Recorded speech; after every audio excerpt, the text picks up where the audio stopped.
Hey, welcome back to another video, guys. My name is Floyd, and I'm at the airport in Santo Domingo. I'm actually leaving today, and I'll talk a little bit about my experience in Santo Domingo.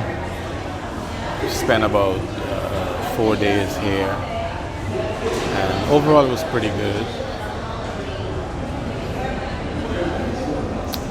So we'll start with when I arrived first in Santo Domingo. That was Thursday, 4 days ago. So when we arrived here, the immigration process was a little bit difficult to what we're accustomed to in the U.S. As a foreigner to the country, there's this form that you have to fill out. Enter form and exit form. So we tried to fill that out back in New York, but unfortunately, this scanny QR code thingy wouldn't go through. So when we got here, they asked that we didn't, complete it because it wouldn't go through, like I said, and so they moved us to the side with a bunch of other people who didn't get that process taken care of. So we waited for a while eventually, because there's so many people piling up that eventually a supervisor came and he was just like, just stamp their passport and let them go, So we got through. I had to take you out a little because your hand was showing, so I had to turn it this way.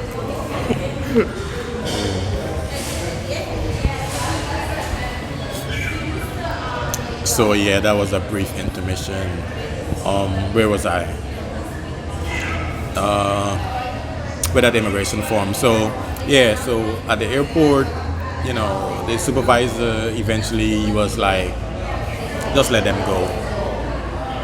So we got into the country, we encountered a taxi driver. Well, that's the first thing you're gonna look for, right, when you enter the country, right? So we got this, met this taxi guy, and he said like $40 where we were going, and then we negotiate until we get it down, I think, to like $25.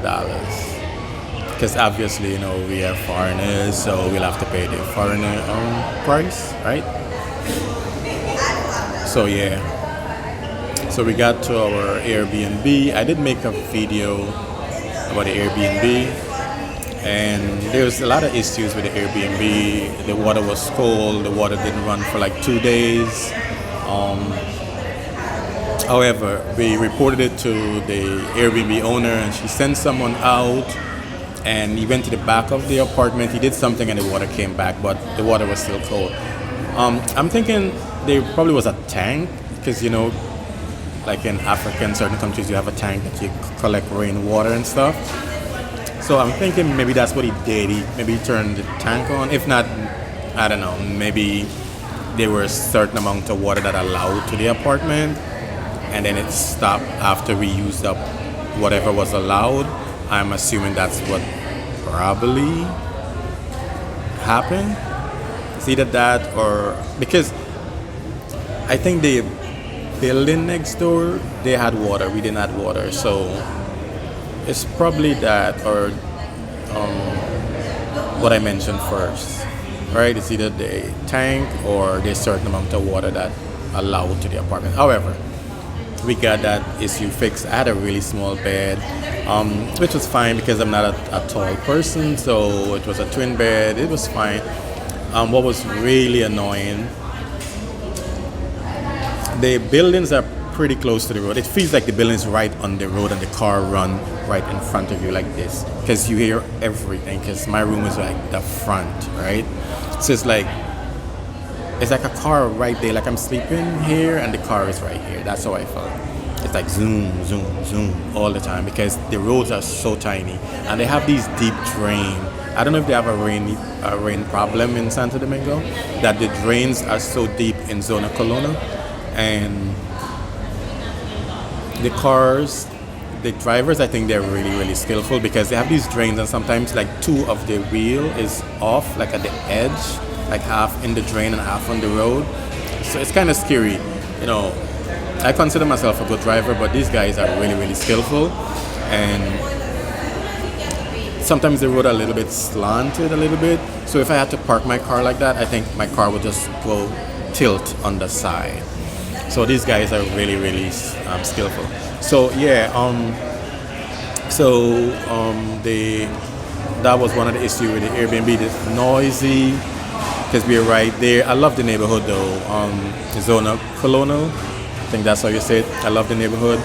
They have these old structures. I love them. I would love to buy one of those properties if I can afford it and just do Airbnb.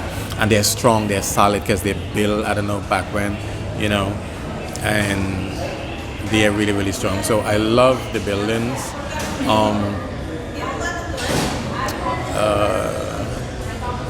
I'm trying to think more about that Airbnb because some things I mentioned already in the video that I posted about the apartment.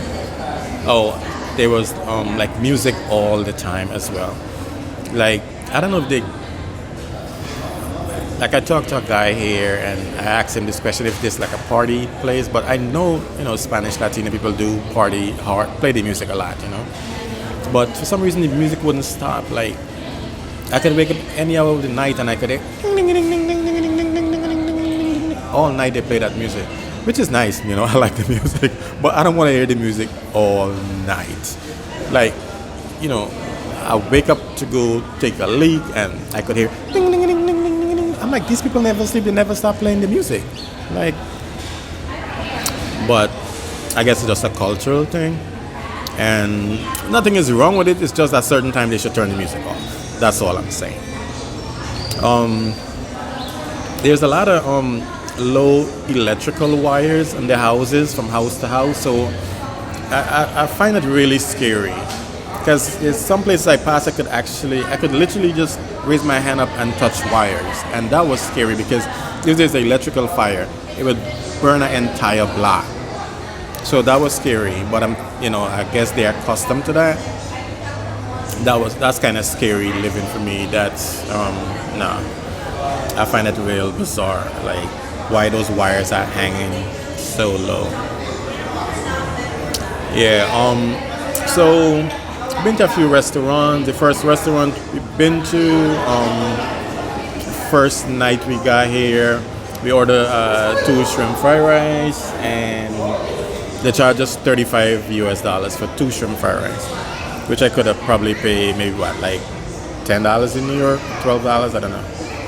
But I was thinking since the exchange is the big difference, it would be much cheaper. So they give us the tourist price, obviously, even though it was a local spot. And that was funny because they show us one menu which was like 600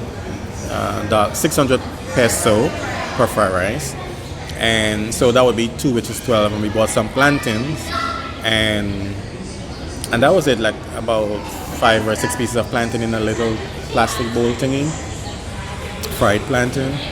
So when it's time to pay, I was like, why is it so much, you know? And the guy bring a different menu. And he said, oh no, this is the menu. I'm like, but you show us that menu first. Why would you, show us a different menu to pay the price in this menu? But, as foreigners, and you don't want to argue and fight with people in their country, right? So we just pay the money like, okay, that's cool, whatever.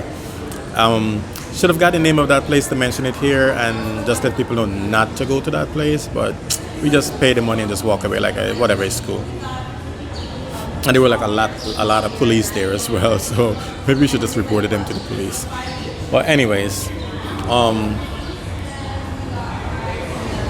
so the next day we venture out. I have like videos I'm gonna put up as well with the area. It's really, really cool. We wanted to stay in Boca Chica, but we actually been to Boca Chica at the beach. It's really, really nice. But we stayed in Zona because when we check online, it seems like Zona had more to do, right? Because Boca Chica was just like restaurant on the beach. So we wanted to experience, a bit of everything, right?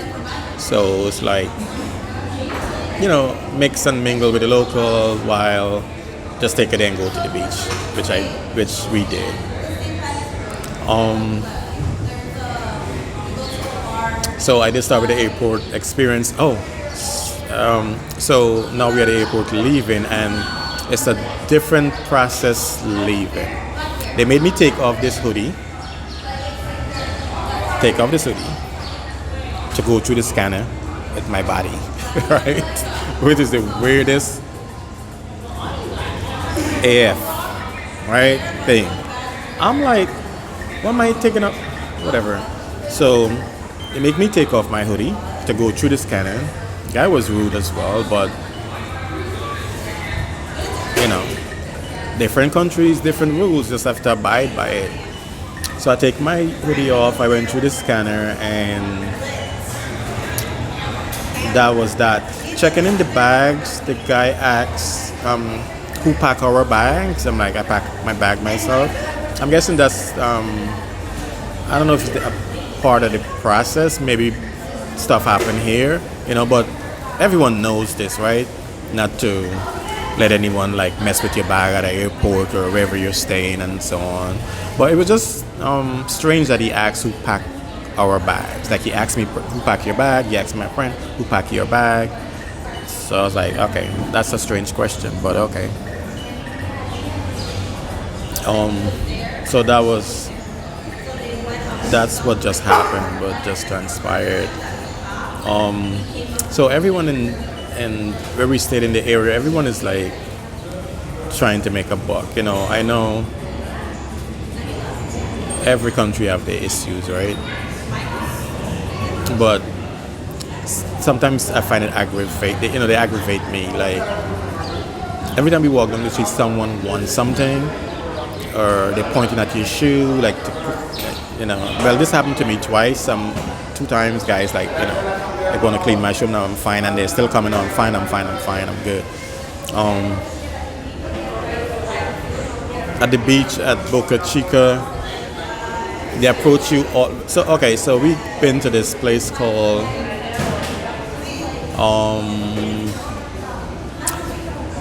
Da Vinci, this restaurant. Do you remember the name of the restaurant in Boca Chica?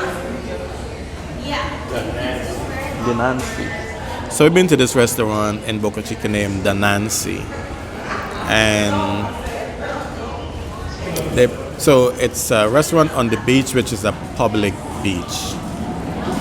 All right, there are like hundreds of people. It's beautiful. I love the beach. Love the restaurant.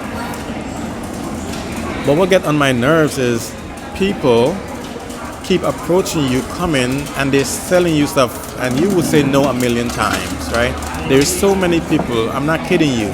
About 10 or 12 people approached me about Viagra and buying stuff, whatever. Look, I don't mind supporting, but I don't need Viagra and stuff. And most of them comes with whatever they're selling, and they have Viagra. If you don't buy like their phone case or their little beads and whatever they have, I know it's a hustle. But I think when someone said no, it means no, you shouldn't be coming back. And the same people repeatedly, they would come back, And I'm like, what's up with these people? So they make an announcement.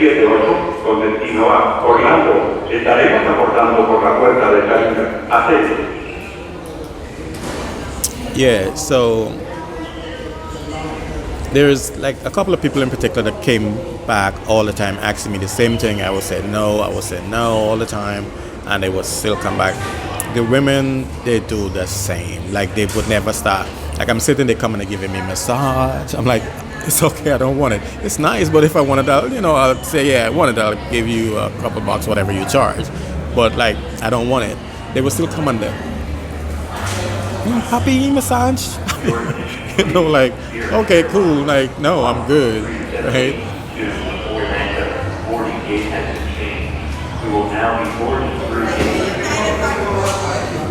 Yeah. Food was okay. I've been to this place called The Legacy, I think the restaurant was.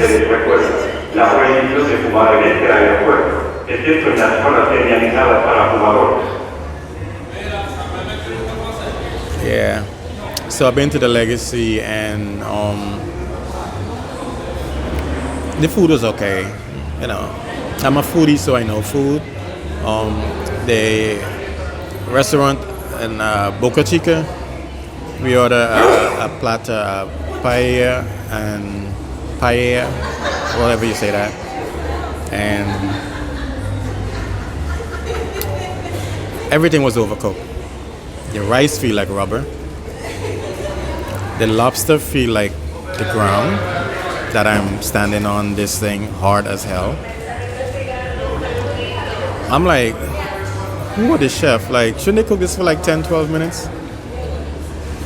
But hey, you know, I eat some of it. Then, when the bill comes, which is a big ripoff, again, I have a video. I'm not sure if I put up a video with that food we ordered in Boca Chica. I'm not sure if I probably will if I don't already. But there's this big platter of food, and so when the bill comes, they charge us whatever the price is. Then authorities remind you that smoking is forbidden except for in specifically designated areas in order to respect everyone's need to refrain from smoking in non-smoking areas. then they charge us 28% government tax.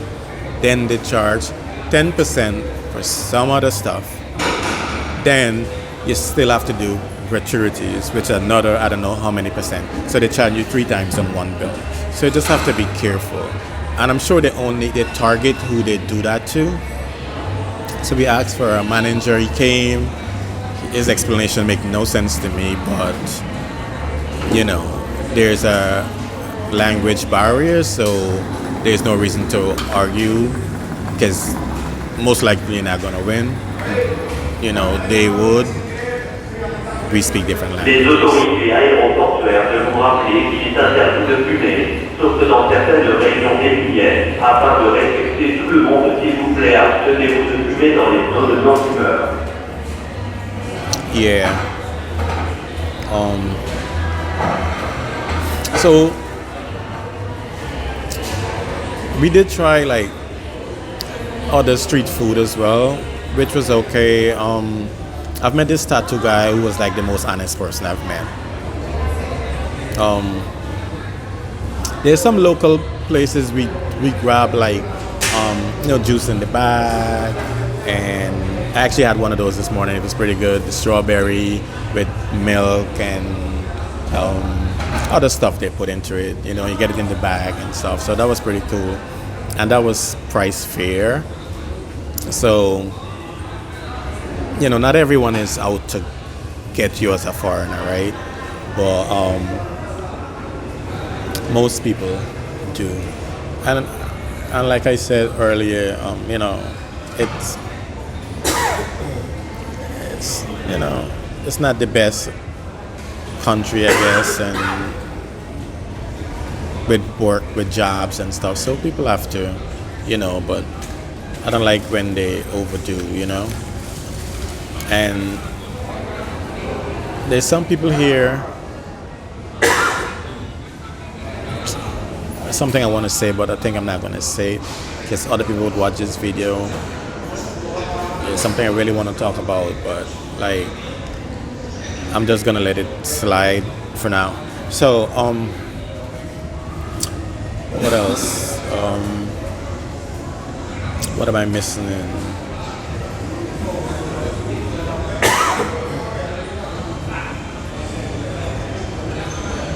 So I think I'm gonna stop here for now. I'll probably make another video about my experience here in Santo Domingo. You know, things go in and out of your mind. So whenever I remember other stuff that happened during my stay here, I'll just make another video about it. So yeah. So for now, I would say peace, and please like, comment, subscribe, and share this video with at least one friend.